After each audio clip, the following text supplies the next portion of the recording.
Hi, everybody. Welcome back to the Astro Imaging channel.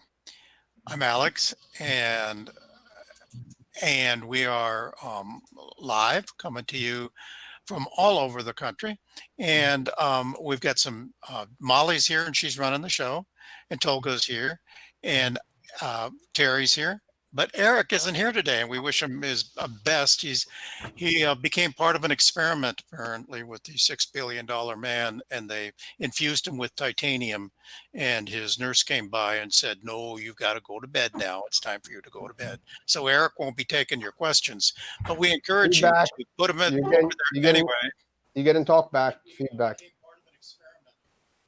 Tolga, what was that? We can hear you again. Okay. I fixed it. I forgot to mute the tab, the YouTube tab. So I will get this process down one of these weeks. Well, what I said was we're in Molly's Good's hand again today. So let me restart that. Hey, Molly's doing the directing for the third time. Let's hope she gets that microphone button right this time. Okay. Hi, everybody. This is Alex from the Astro Imaging channel. Welcome back. Another Sunday night together. We're here. Terry's here. Molly's here. And Tolga's here. But you'll notice Eric is not here because Eric has been... well, he's part of an experiment called the $6 million man, and they put a bunch of titanium in him, and his nurse came by and said, "No, Eric, you have to go to bed now because you've been through a lot this week." So we hope to have him back soon, handling the questions over on YouTube. In the meantime, of course, we expect you to put your questions in over there, and we will take over for Eric and soldier on in his absence tonight. I want to tell you a story from about, I don't know, must have been 2 NEEFs ago. Well, maybe a whole NEEF ago, and there was a NEEF where it didn't happen. But I forget whether it was a year and a half or 2.5 years ago. But Tolga and I were walking around at NEEF, and Tolga says, "Oh, man, you got to see this. You got to see this. You got to see this." You know how Tolga is. And so he hauls me over to, I don't know which booth. I think it was Takahashi. I'm not sure. But there was this really cool little Takahashi mount on this little mount. I thought it was a Takahashi mount. It wasn't. And it was really cool because it was like it would do all this stuff and you couldn't, you could try to push it over and it wouldn't push over. And it didn't have any weights on it. And I was thinking, man, that's the ideal travel mount because it's small, lightweight, and it just could hold a perfect size telescope. And you didn't have to have extra weights for it and all that other cool stuff. So I said, "Tolga, that's cool." And we both said it's cool to each other. We were real nerdy at the time. So anyway, we had a good time. And Dale Ghent knows a lot about that mount. So I'm going to turn it over to Dale and let him tell us all about it. So Dale, you ready to take over? Yeah. Hey. You got it. Whoa. Am I on? Yes, you're on. Okay. I didn't see the screen switch. Hi, everyone. There'll be a few second delay, 15 to 30 second delay before it shows up on the YouTube feed. Gotcha. Okay. Hey, everyone. I'm Dale Ghent, and I'm a RST-135 owner. I have it right here over my shoulder, and I've had this mount for about 5 months now, and it's made by Rainbow Astro, which is a company out of Daegu, Korea, South Korea, and it's a spin-off of Rainbow Robotics, and so normally they're a robotics company, a bunch of guys there, and they also have a passion for astronomy. So I said, well, why don't we take these harmonic drives and servos that we use to build our robots and make a mount out of it. And using the harmonic drives, they created a series of mounts. The RST-135 is the smallest of that. There are several upsized versions of it, the RST-150, the new 300. But the 135 is notable for its capacity and for its size. So it's it can carry 25 pounds of scope, moment arm allowing, pretty handily. a little less than that for astrophotography, but certainly well up there for any kind of heavy visual load. I think I saw a video on the Rainbow Astro Facebook channel that showed a Celestron C11 on one of these guys with the optional counterweight installed, but that's obviously the pushing it in terms of the top end. But for my own purposes, I wanted a mount that I could travel with that was airline portable, and it did require a whole lot of spare parts and junk to come with it in order for it to work. And I found that in the RST-135. And I have traveled with it. I traveled to Mexico and did some astrophotography down in central Mexico earlier this year. And my 92 millimeter refractor, the camera accessories, and the mount, and its hand controller all fit in carry-on luggage. And I was able to put it, the scope between my feet, the bag, my backpack holding the mount and its accessories up in the overhead bin. And I could have put my tripod on my backpack as well, but since I had a toddler in tow, I didn't want to run my chances, and so I threw the tripod in my checked baggage. But it could have gone on my backpack as well, and I could have had a full 92 millimeter class refractor and accurate mount with me on my person. So that was really, I found that really useful. And I think as a person who did travel a lot until recent events, I find that very valuable, and I can do astrophotography pretty much no matter, wherever I go with something more sizable than a DSLR lens or something like that. So that's how I found the mount and have used it so far. I've been using it extensively here at home since, and my usual mount is a Astrophysics Mach 1 GTO, so I have that to compare it with. And so I guess I can go over its basic features.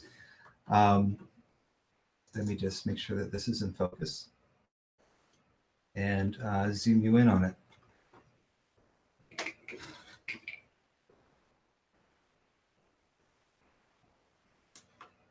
There we go. So we're looking at the front view of it here. And the mount comes with it does not have a polar scope. So what they've done is they put a circular dovetail attachment on the front of it for a QHY, and I guess a ioptron ipolar would also fit there. But they also fit with it. They ship the necessary adapter ring for that, and so to polar align it, since there's no polar scope, you just put the Polemaster on there and crank it down. The USB port on the Polemaster goes to the east side of the mount, which is this side here, and then you can run the Polemaster software and polar align your telescope. Some might not find that accurate enough, and so after you polar align it or get it close with the Polemaster, you can use software such as SharpCap's Polar Alignment Tool or PhD2's Drift Analysis Tool to dial it in, basically. So when it has an actual on-off switch, so clicking it on, you'll just see the red power button and blinking amber status button. Blinking amber means it's okay. When it's tracking, there'll be a blinking green LED here. The connections to it are pretty simple. It's got 12 volt on one side, 5.5 by 2.1 coaxial barrel plug, the standard. ST4 guide port if you're still using that, but you don't, I mean, I don't know why you would use it because pulse guiding. And a hand controller connector and a USB type B, USB 2 type B port for connecting to your computer and using with the ASCOM driver. So the mount itself is I guess noisy by some people's standards. It's the dual harmonic drives aren't geared towards being quiet things. It's kind of like exactly how you would imagine a robot arm actuating around, you know, kind of like that zit zit zit. But these things are strong, and they can whip heavy loads around at scary speeds. In fact, there's a setting that you can adjust the speed of how fast that stuff turns, and what it will do is I mean, it's almost like if you're standing in the way of it, it might hit you, bruise your arm. So stepper motors, I don't believe so. I don't believe they're stepper motors.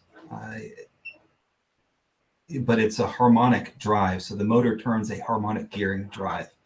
And so if you go on YouTube and just search for harmonic drive, there's a really good video up there that demonstrates how a harmonic drive works, and they're very intricate pieces of machinery and very hard to produce in consistently accurate samples. So it's kind of like why they're so expensive. And so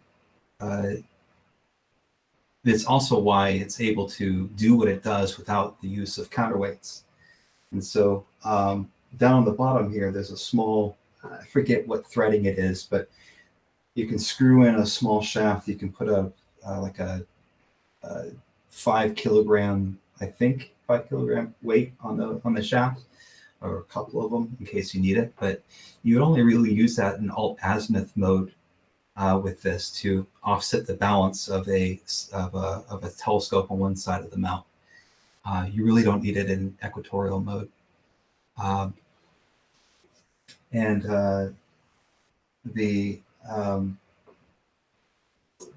the recommended saddle, it doesn't come with a saddle. The recommended saddle to use with it is a standard ADM saddle. I think the one threaded for 8mm M8 screws. And let's see, I'm just reading some of the comments here and trying to keep up. Don't worry about watching the questions. We'll Okay. watch it for you, and then Sure. we'll just pause periodically and ask the questions all together. Sure. Okay, great. And so one of the other features about this is there are two notable features in the hand controller, and this is the hand controller that it comes with. First off, you can connect to the mount over USB, but you can also connect to it over Wi-Fi. And so you can join this to a local Wi-Fi network, and the ASCOM driver will connect to it over Wi-Fi if that's your desired use case. I haven't used that. I used it to just see what it was like, and it worked. But since I have a USB hub right on my telescope, I wired in over USB and don't think anything about the wireless part. The other thing that the hand controller has is a GPS in it. So if you are wanting to be really exact about your lat longe elevation, then that's there for you as well. Since I'm inside my house, the GPS isn't going to work for us right now. But it's currently, actually it is picking things up here.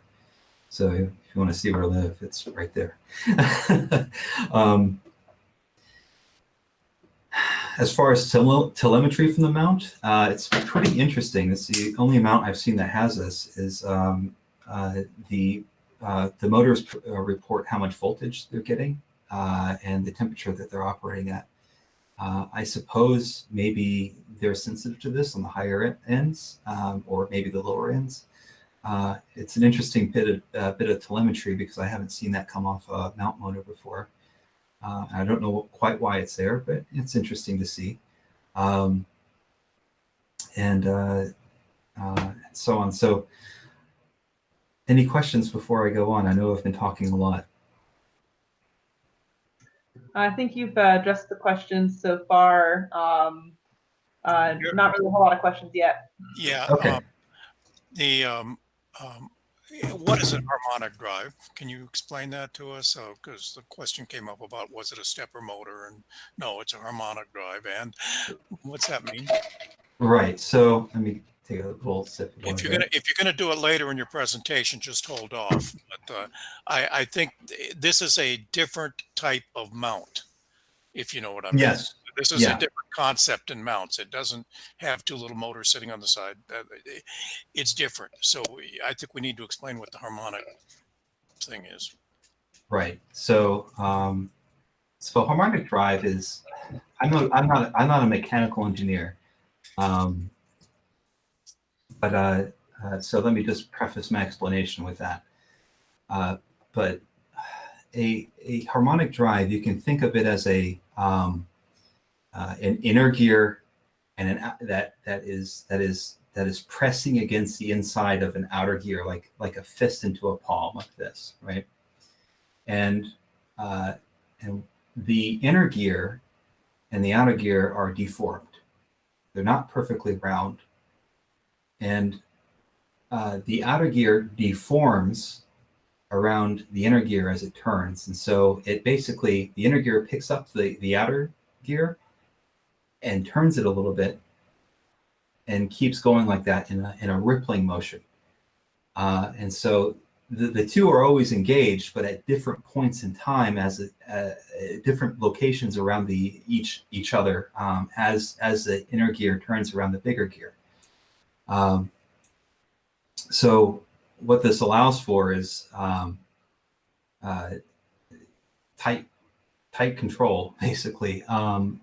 The other terminology for this is strain wave gear, and really the videos out there that that describe this stuff will describe it better than I can right now, simply because I'm just not a mechanical engineer and this stuff awes me.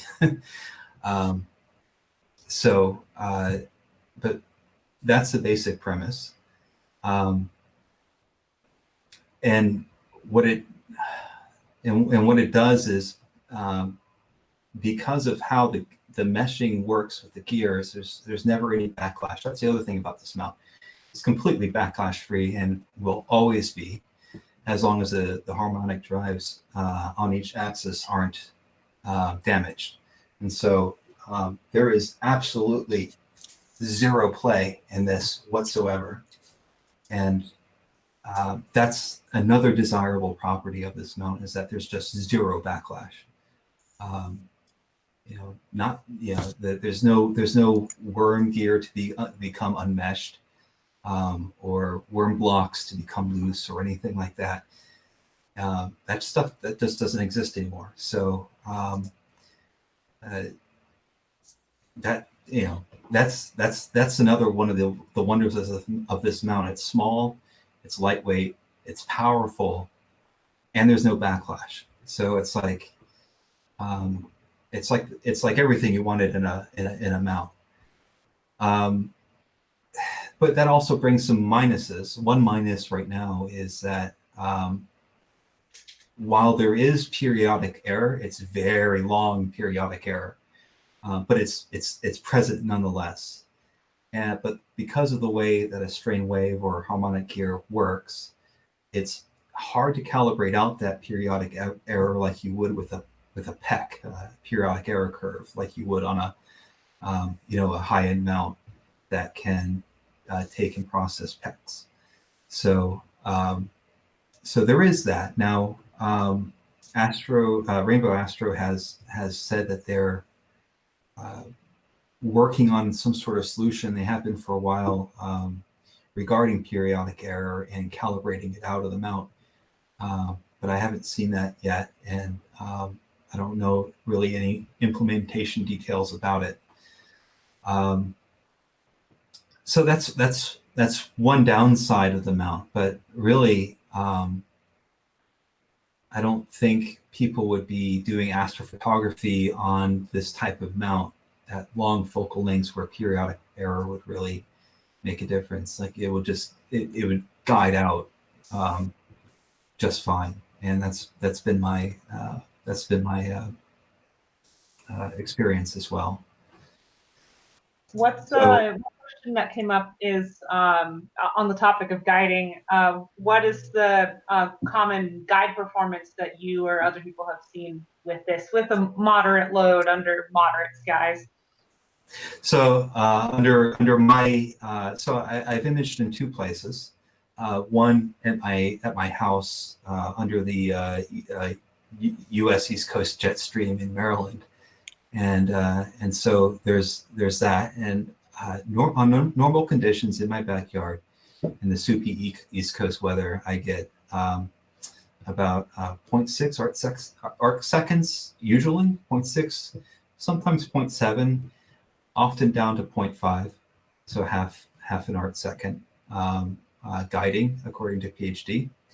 And down in Mexico, I was getting 0.5 to 0.6 consistently. So I would say that, you know, half an arc second of accuracy is good under really decent conditions. Down in Mexico is also at 6,300 feet elevation, whereas here in Maryland I'm at 300 feet. So there's a little bit less atmosphere between me and the space down in Mexico. So I expected, and plus I was under the jet stream there either. So I did expect better guiding, and I did get it there. So you know, you can get mounts that obviously get better guiding than half an arc second, but again, putting it into context with this mount for its size, I'd say that's pretty good. And certainly, like, it doesn't bother me because with my 92 millimeter refractor that I use on it, that's running at f4.5, 414 megapixels. I mean millimeters focal length with an ASI 1600 camera. It's 1.8 arc seconds of pixel scale. So yeah, I'll take half an arc second of guiding RMS. So it's so yeah. So I see. I saw one question here. No balancing worries in the RA. No, none whatsoever. None whatsoever. I really haven't encountered any at all, and I still am mindful of balance. Like, you know,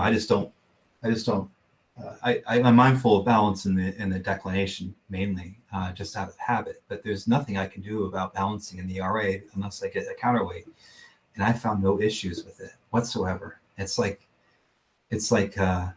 it doesn't even matter, and I've gotten used to that. It made me really uncomfortable at first, just having to deal with heavy counterweights, and you know, when I put my Mach 1 together, you know, doing the balancing routine and stuff like that, and I'm just, you know, I just throw my scope on and go. There's nothing to worry about in terms of balance. So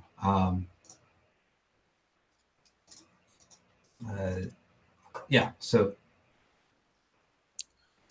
people want to know what tripod you use with it at home and when you travel as well. Okay, so I've gone through 2 tripods with this, and the first tripod I use now, let me just say that the RST-135 has half piers and attachments that permit it to be used with a range of tripods. The Gitzo 3, 4, and 5 series being the most popular, I think. Tolga can correct me on that since he has more contact with people who buy these. But what I used was a Really Right Stuff TVC 33 tripod, which is basically, it's the carrying capacity of a Gitzo 4, but it has the attachment ring at the top of a Gitzo 3. And so originally what I used was a Really Right Stuff TVC 33. Took the middle out, the video bowl they call it, I think, and plopped in the Rainbow Astro mini gear for the Gitzo 3 series. Cranked down the set screws, and it was perfect. And that's what I traveled with down to Mexico. And so I actually have a picture of it. I don't know how to quite share my screen on Google Meet. Sorry, we didn't go over this earlier. If you hover over the bottom bar that has like mute and the camera settings and stuff, over on the right side there'll be a Present Now button. Oh yeah, Present Now. There it is. Okay. Let's see here. And then you'll need to select either your entire screen or a particular app. The entire screen is helpful if you're going to be switching between different applications. Like well, I just ran into a problem where since I'm on Mac, the Chrome wants to be able to read my screen, and in order to grant it permission, I need to quit out of the meeting and restart Chrome. I mean, we can do that because we really want to see your pictures. We can stall a bit, you know. Okay, if you don't mind me ducking out and ducking back in, I'll be right back, and people can think of some questions to ask as I do that. Okay, I'll be right back. Okay.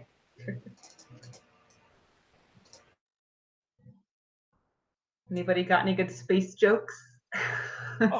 Hi. Actually, we've got a few questions out there, and I think they're being answered. Well, when Dale gets back, we'll go ahead and ask these questions of him and make sure we get some answers for it. Let's see.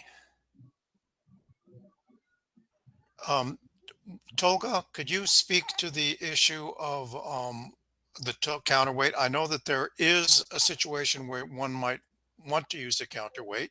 If one's using a particularly big scope, you might need a counterweight just because the tripod would be overbalanced. Yeah, that's pretty much the reason why you would ever want a counterweight. It's to balance the tripod. But if you were like on a permanent, like if you put it on a pier, there will be, you know, counterweights are not to balance it. It's to balance the weight over the tripod. So because if you put 35 pounds on it, and then you're looking at zenith, the telescope is on completely on one side of the mount, the tripod will tip over. So that's what the tripod counterweights do. It's not to help it. I have one of these mounts, and like you literally, if you put an arm on this thing, it will lift you up. That's how powerful the motors are. Yeah, I mean, if you don't have the weight on there, the telescope would tip over and continue to happily run and just keep running. Yeah. Not pointing at the sky anymore. So yeah, I think Dale is back. Okay, let's see. Okay, so where are we? Yep, he's back. He's presenting. Dale, you're muted at the moment if you didn't know that already.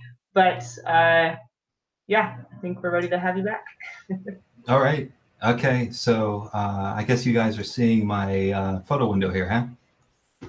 We're seeing a tripod and a telescope on top, obviously the mount. Okay. Yep. So back to the subject of tripods. this is what I started out with the RST-135. You see it on the really right stuff, TBC 33 a tripod here, carbon fiber tripod with the Gitzo 3 half pier and the mount on top of it. That's my refractor there. It's a CFF 92F6, and it has a guide scope on the top of it. I'm since moved to off-axis guiding to make the setup even more compact for travel. And so that worked out really well. It was quite stable, and actually I have, and so let me just bring up another image here. And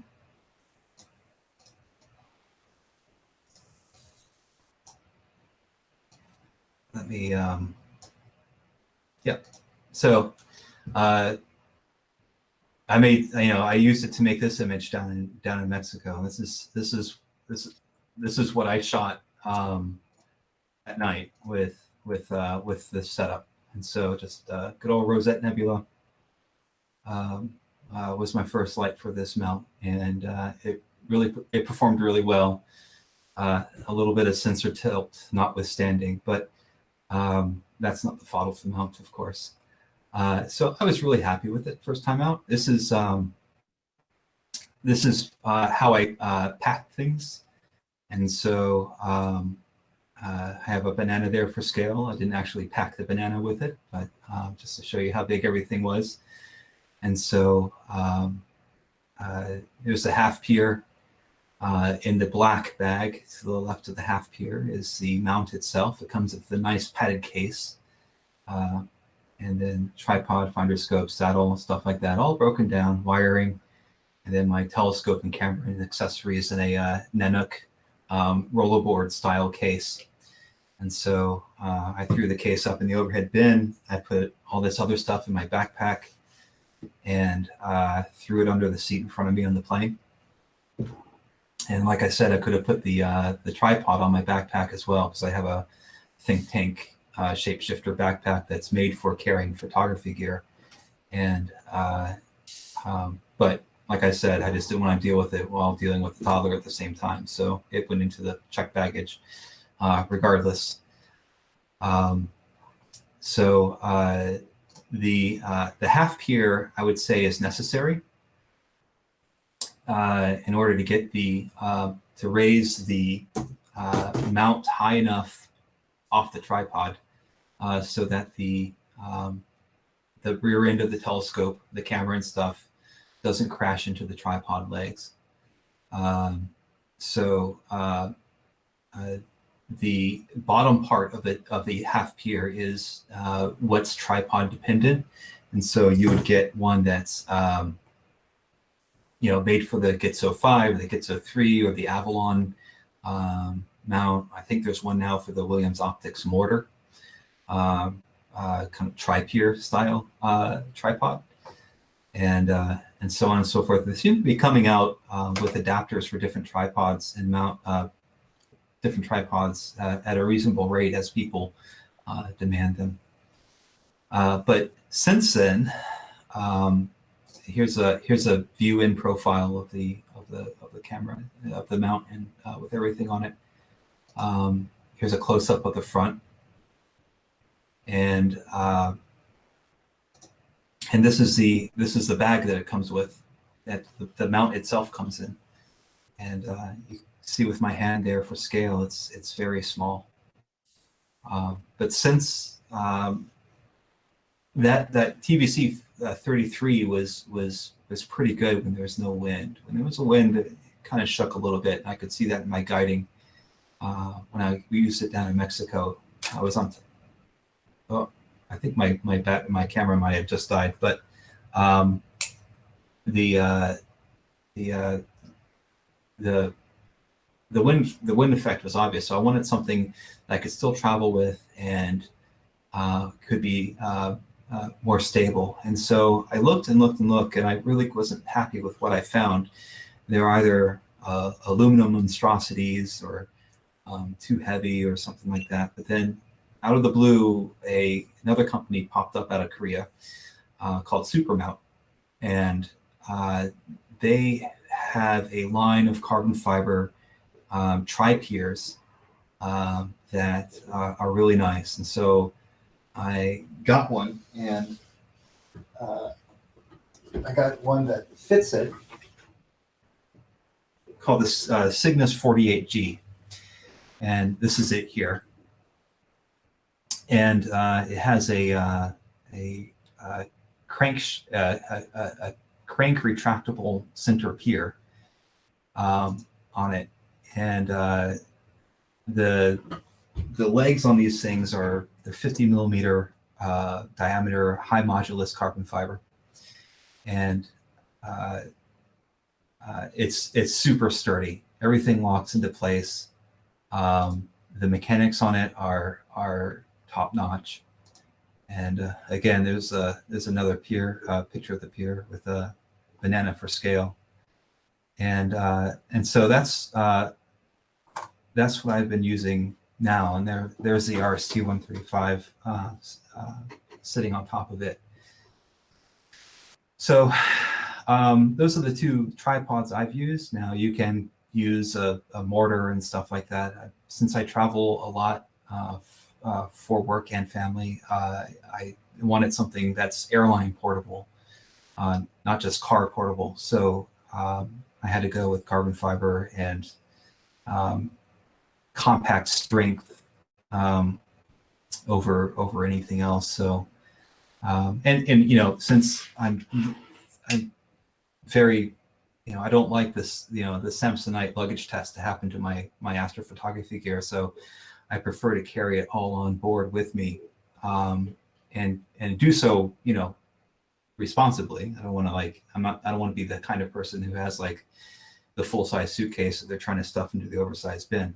So size for strength is key, and this stuff all fits the bill. And does so well. So are there any other questions?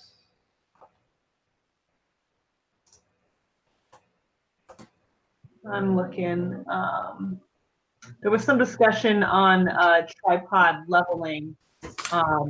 Although, is it the same with this mount as other equatorials, where you need to level, but it can be helpful with polar alignment?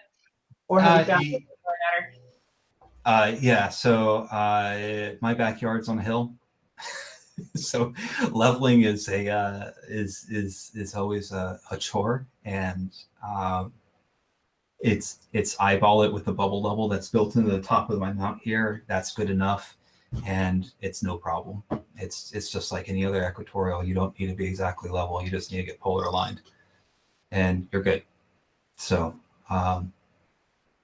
there's no need to whip out the machinist level and pull your hair out over that. I got a couple of questions. One of them's from a while back. Ray asked if it has encoders on it so that it knows how far it's traveled and everything, or is it all doing it relative? It's doing it relative, but it does have a home position and home sensors. And so one of the first things it'll do is when you power it on, you can tell the mount to home itself, and it'll rotate the RA and deck axis until it finds out how they're oriented, and then goes, you know, snaps to the home position. And the home position is looking due west. So it's the telescope. If you're standing behind the mount with east on your right and west on your left, the telescope is horizontal across your front, looking west, the western horizon. So that's a home position, and from there, it you know, what I usually do after that is just I point it somewhere in the sky and plate solve it and sync that, and so that's how I align it. So there are no encoders. This is not an encoder mount. I don't believe. I think maybe the larger, higher end mounts have encoders or can come with encoders. I'm not too sure on that though. But the RST-135 is not an encoder equipped mount, although it does have sensors for the home position. I'm not sure I missed it. Sometimes I'm reading the questions when you're saying things. I don't Mhm. get all of the conversation, but tell me about the hand paddle, what functions it has. I mean, obviously you can push the buttons around and it's got a database of objects to go to and all that other stuff. Yeah, it's basically your standard fare in terms of hand paddles, standard DSO planetary objects. The catalogs have all the popular things in there, but they're not extensive. And obviously, you would only be using it in a computerless, probably visual only scenario. But it's also how you configure that. You do all the configuration for the mount as well. So in terms of how much power is applied to the motors and setting up the Wi-Fi, the GPS, and all that stuff, it's a all that's in the paddle. But yes, you're right. As far as the hand paddle goes, it's pretty much standard fare. There's a few there's a couple slots that you can put in user-defined coordinates for things. You can set up custom park positions, but that's about it. So you do not need the hand paddle to operate the mount. So the mount can be operated headless, if you will, without or paddleless. So if you're an imager and you don't think you need the mount, you can just slew it using the controls on the ASCOM driver or in an ASCOM app. You can leave the paddle at home, or leave it disconnected from the mount. Thank you. Yep. Okay. Well, the GPS and the Wi-Fi is in the hand paddle. So if you wanted to use the GPS, you could use it, and then once you get the location, you could just unplug it. Yep. Exactly. Yeah, the hand paddle is nice for the GPS, but in the days of smartphones, if you need your exact coordinates, like there's that as well. So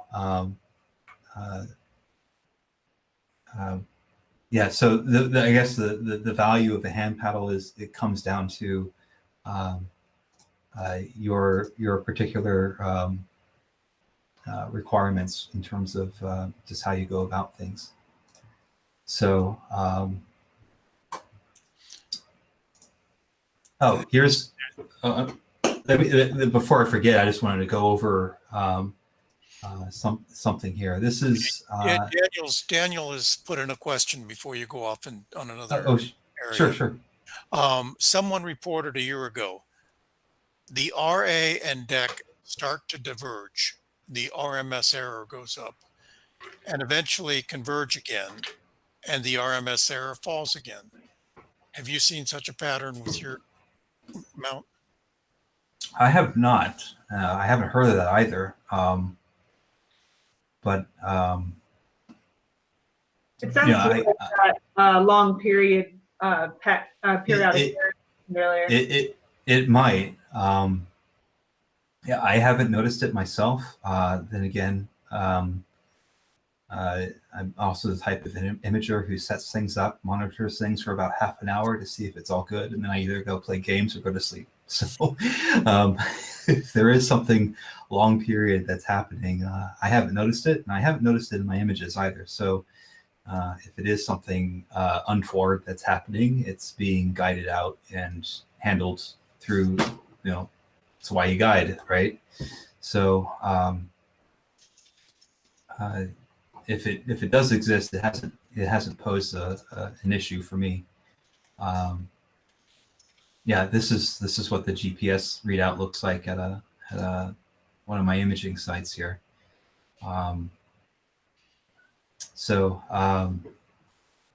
I know you probably don't use this feature, but you should also talk about that, this mount could be set up alt-az or equatorial.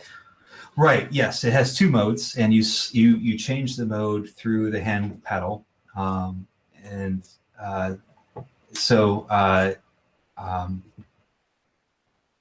if you're a visual user and you want to use it in a go-to alt-azimuth way, just basically punch a few buttons on the keypad, and then the base of the RST-135 allows you to basically shift it to 90 degrees from the vertical. So you're then in alt-azimuth mode, and you enjoy your mount that way. So in fact, that's probably the use case where you'd want to use the optional counterweight, is because you're going to have this heavy load hanging off of one side of your tripod and nothing on the other side to counterweight it. So that's one use case for the counterweights that you can buy optionally for this mount, is alt-azimuth mode if you're using it for visual work or something like that. Alt-az mode is really good. Also, like, one of the imaging use for it is for solar imaging. You just set it up, you put the mount straight up, and you put your telescope on it, and you go imaging. Right, right. Polar alignment during the day. Yeah, exactly. I have some daytime polar alignment techniques that I use, as I also haven't gotten around to it this year yet, unfortunately. But solar imaging is my other favorite thing to do, and I drop a quantum key into the scope and stuff. But the polar alignment during the daytime, I guess because you don't have clutches, that you can just release the RA axis and adjust things is makes it kind of hard. But yeah, an alt-azimuth would work for that. Plus, if you're imaging, rotation is not going to be a big deal because you're firing off 1,000 frames really quick, and rotation on the sun is just something that's going to be calibrated out and stacked. So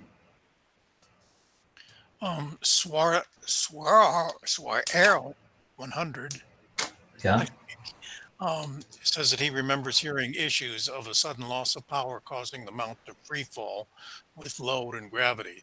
That is, that the gears become disconnected when the power goes out. And there was a discussion earlier in the chat area. Have you had any experience with this? Heard any stories about this? So the thing that's keeping the axes here, I wish I could get my camera back into operation here. Actually, let me see if I can just switch cameras here. The thing that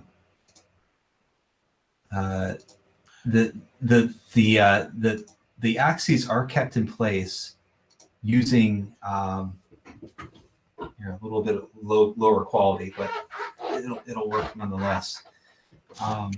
Dale, you got to stop presenting. You yeah. No, I've got them on the small screen. Okay. Here we go. Okay. How about that? As long as power is applied to the mount, yes, the RA is and deck are pretty much locked into place by the torque of the motors and the strain wave gearing. Now, if you have a load on the mount, like what I'm going to do is I'm just going to pull power here, and I'm going to apply pressure to one side of the mount, and you'll see what I mean. You can see that now I'm able to turn it with my hands, simulating what a load would do within the mount. But this is about as fast as it turns, and so this is it's something to be mindful of if you have unreliable power source. But it's not like a free fall crash into the pier. It's a very it's a very slow fall. So yes, as if you lose power to the mount, and the mount's at a high declination, then yeah, it's gonna flop over to one. The RA is gonna flop over to one side or the other, and the tail end of your telescope's gonna perhaps crash into the pier if if that might happen. But I have, I use both battery and AC power here at home. Things are fine. It's just when you get in the habit of always parking the telescope when you're done, when you're about to tear down at the end of the night, and so you just don't stop and pull the power wherever the telescope may be. You make sure you park it, and again, that home position is perfectly balanced, I found, so that when you stop when you stop imaging and cut the power to everything and prepare to dismantle it, the telescope's well balanced up there, so it won't just flop over, not even a little bit. So yes, that is an issue, but it's a slow sink, not a free fall crash. It's not like the thing suddenly goes completely limp and just wangs your telescope into the pier. If you really, if it happens and you're there, you can easily catch it. So that is one of the, I mentioned the one downside. That is another downside, is that the electricity and the engagement of the motors is what keeps the axis in place. It's not like a worm gear kind of situation where, if you lose power to the mount, it's not going to sink one way or the other. It's just going to stay there. So. Okay. See, am I still? Yes, I'm still got my microphone on. So I can see how much more stuff do you have to tell us about, Dale? Some other issues. I can go over a few other issues. The ASCOM driver has been pretty good for me, especially since the 2.0.5 version of the ASCOM driver. Fairly stable, but ASCOM drivers can be often, they have their good days and they have their bad days, and sometimes for whatever reason you have to open up Task Manager and manually kill it because it's just not responding or something like that. One other thing that I've had issues with this is the altitude polar alignment, and this is a problem that has been addressed by Rainbow Astro through a re-engineering and redesign of the base part, this part here, of the mount. And so the problem I'm referring to is that the knob on the back here gets into these weird kind of bound state where it becomes very hard to adjust the altitude up or down of the mount after a certain number of turns, I've found. And then when you let go of that pressure, you move through that pressure, the RA axis here tends to flop a little bit. There's been a lot of complaints about that. It's probably the one reason why polar alignment with this mount, as I use it, takes longer than it should. But like I said, Rainbow Astro has come up with a remedy for this by a redesign of the base. And so all new RST-135 since I think the beginning of the year or something like that ship with that improved base and don't have this problem. But if you're already an RST-135 owner or come across one on the used market that has the older base, retrofitting this older base is a at-home deal. I think it's like $290. You get the full base and all the tooling you need to replace it.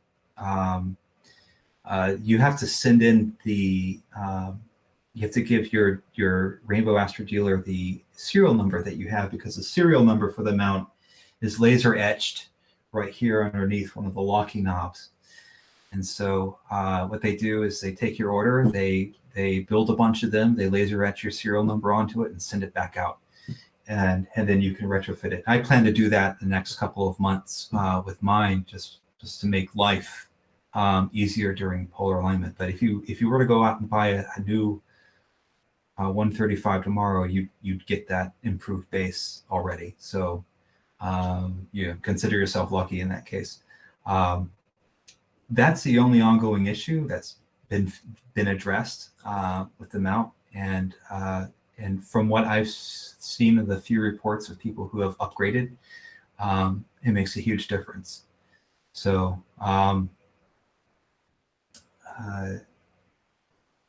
that's the only other downside that I've encountered with this mount. Any other questions? Or There's a question on alignment model. Can you only align like on a computer software, or does the mount store an alignment model? The mount doesn't store an alignment model, I believe, but it does a 2-star alignment, I think. This is something I haven't done, admittedly, because I plate solve and sync. So you can add up to 6 points. Yeah. Okay. 6 points. Right. All right. And so, but if you're an imager, I mean, on any mount, doing any kind of star alignment is kind of a useless thing to do, because you could just plate solve and sync and you're aligned. The mount knows the mount knows where it's pointing in the sky at that point. It knows where it is on Earth, and it knows what time it is. And those are the 3 things you need to be successful with. So, so personally, obviously, if you're a visual only without a computer, then all the stuff is in the hand paddle to do the star alignment. But if you're an imager, like I said, you don't even need the panel. You don't even need the paddle. So all you need to do is just get everything set up, get polar aligned, slew to some nice place in the sky, and plate solve and sync, and you're off to the races. So.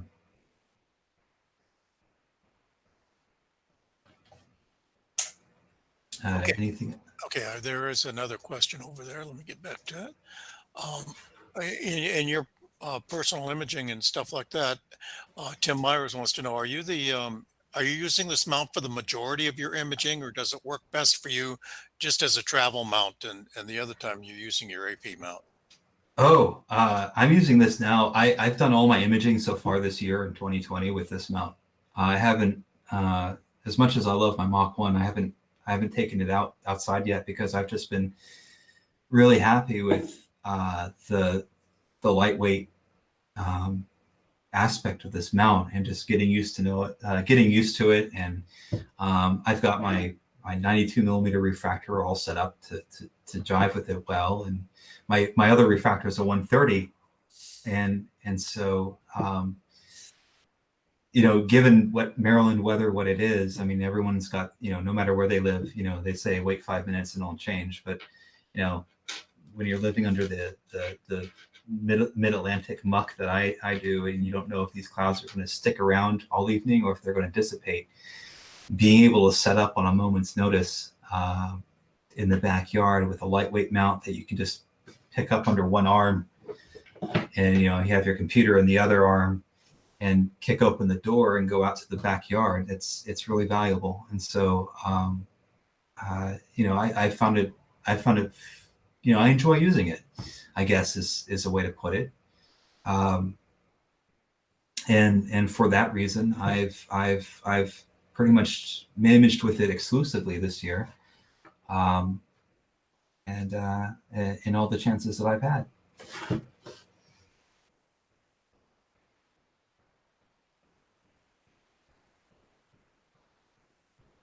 But I will, my eventual plans is to image side by side. I'll have my Mach 1 set up next to my RST-135 with my 130 imaging next to my 92, and just do dual imaging like that.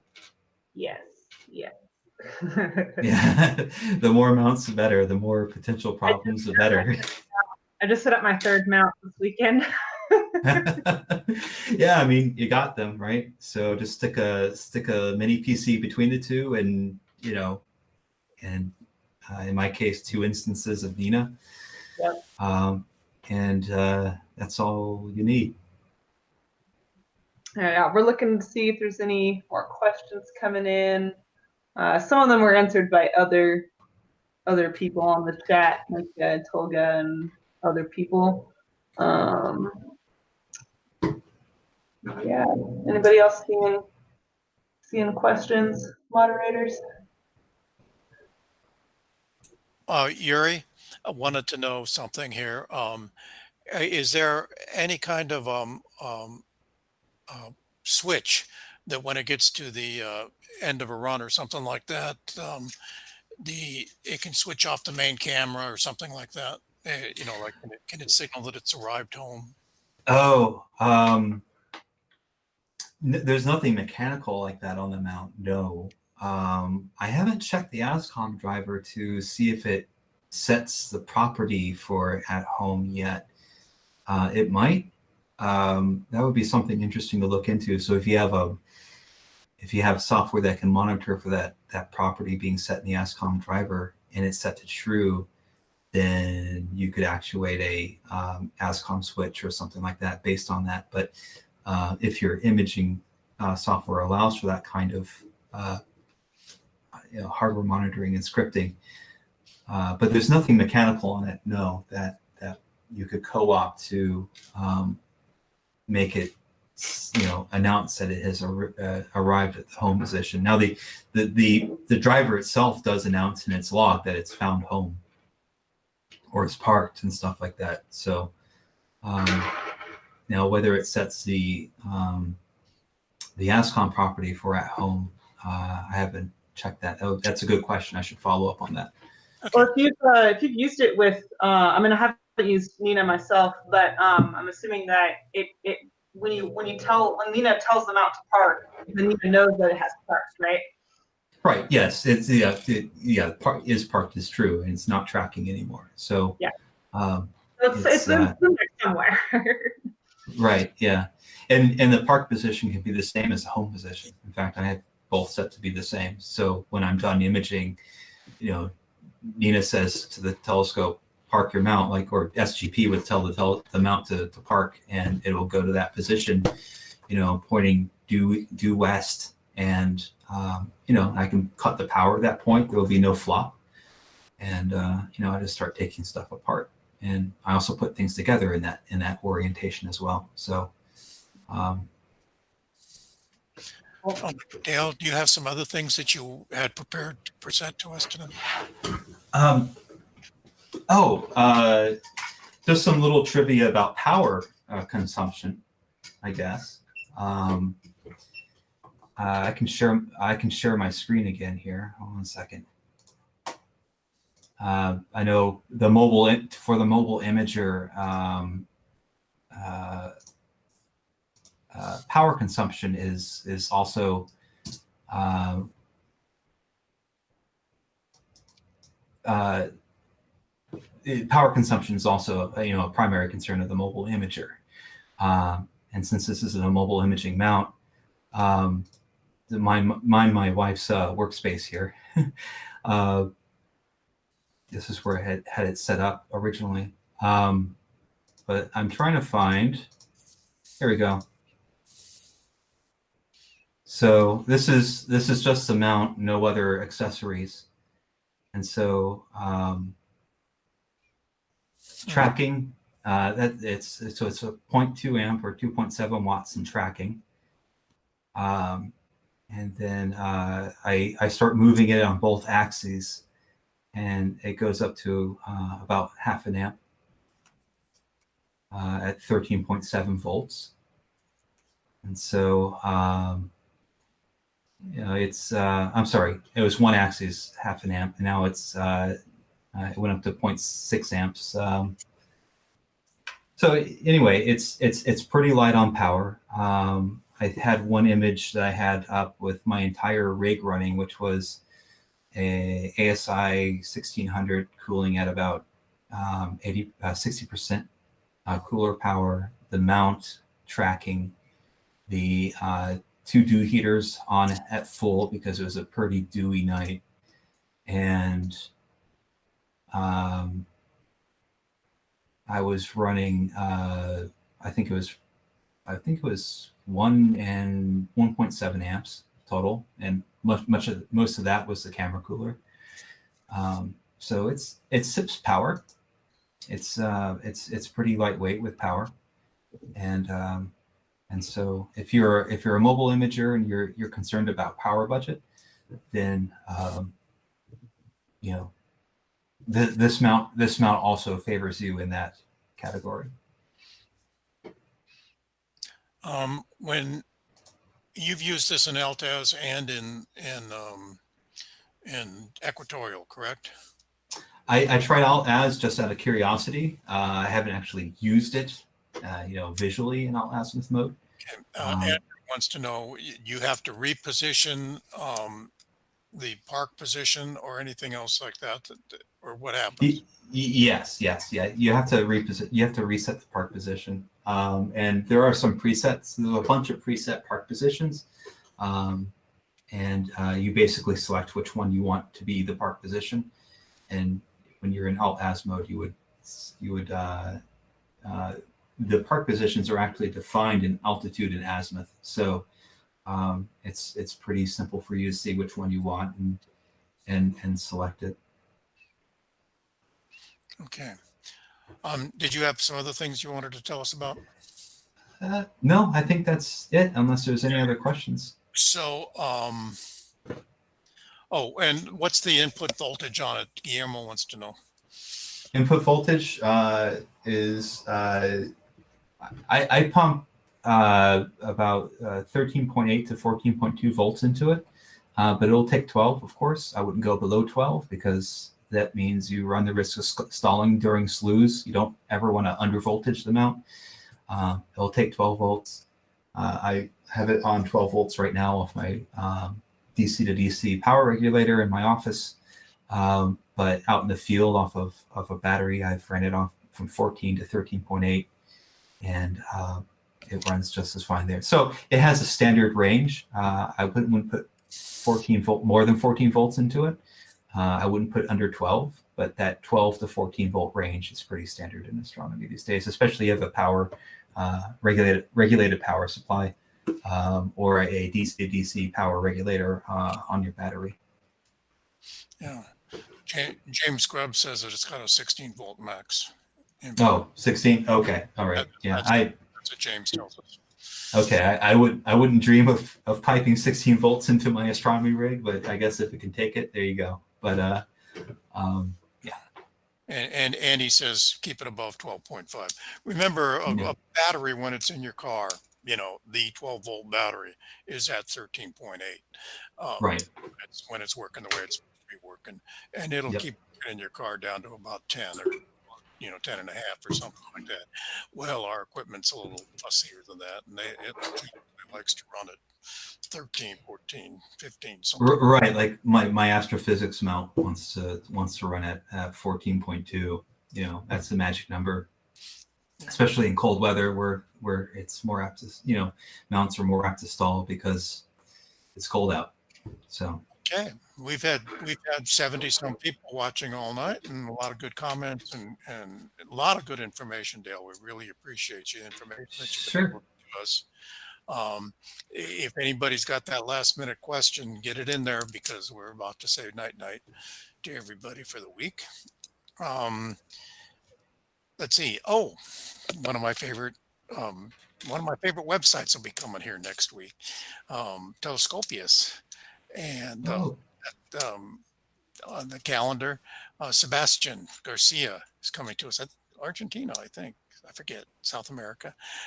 And he'll be coming to us, tell us about how he did Telescopius, and I'm mad at him because just after I wrote this big old long booky thing, and there's a whole chapter devoted to deep space web browser or something like that, whatever it used to be called. And just after it gets sent off to the publisher, he changes its name to Telescopius. I'm going to go back and change everything. And so we'll talk about that next week, but mostly we'll talk about Telescopius. It's a great way to figure out what you're going to be imaging. So come on back. Isa will be here the next week after that to tell us about electronic assisted astronomy. And now that it's almost getting dark in California and that sun is behaving a little bit better behind me, I got to go out and do some electronic assisted astronomy because we're trying to do those virtual outreaches for our outreach team for my Riverside Astronomical Society. And I've yet to figure out how to do that kind of stuff. Week after that, Manny's going to be here to tell us about how he built his observatory up in Northern California. He built himself a real nice observatory for the last few years. Please be part of that. And after that, we don't have anything scheduled until August, so we could use some presenters. So please, if you've got something that you'd like to share. You're still presenting. Am I still? Should I stop? That's okay. I'm not presenting Yeah. either. So Okay, there we go. Sorry. that's okay. Now, and everybody says thanks. Everybody says thanks to you, Dale. You did a great job. And we're about to check out. Molly, we're about to turn it back to you. So you're in All right, I will take us out. Okay, take us out.